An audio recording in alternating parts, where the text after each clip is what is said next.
Here's how to switch blades off an Xacto utility knife.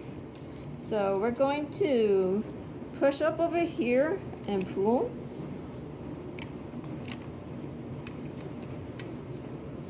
And then we're going to take this bottom piece out and this top piece out.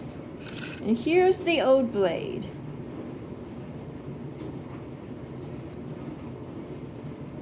And this is our new blade.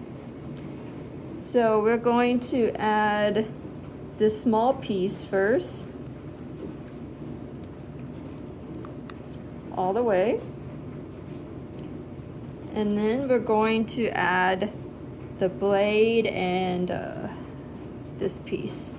We're going to put the circle part over the corresponding circle part here. Okay, and then we're going to stick it through here.